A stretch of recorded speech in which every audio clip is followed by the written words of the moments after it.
Welcome. If you want to use Face Unlock in your ASUS ROG Phone 2, for the first you have to go for the settings.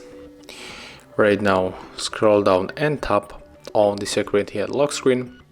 Select the face recognition, click continue, and right now we have to select the face unlock with the second lock method. So let's set up the pattern, draw the pattern, click next, and draw it one more time. Click confirm. And right now we have to read all of this, then just click next.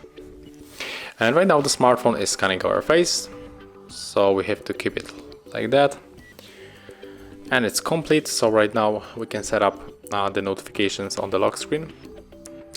And let's wait, what was it? Turn on face recognition to unlock your device. Yes, turn on.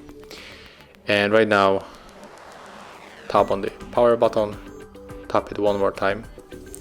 And as you can see, the smartphone is working and the lock method is also working, but let's try to go back to the settings and just unselect the unlock device.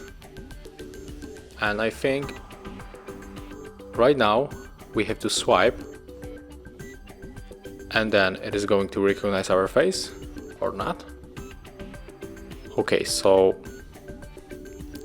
I don't know what is going on with this option, because when you set up the face unlock, it have to be just able to unlock the device, right? So I don't know why you have to just select it. No idea how, but whatever. So one more time, and it's working. Okay, never mind. That's how it looks. Thank you guys for watching. Leave thumbs ups, comments, and subscribe to our channel. See ya.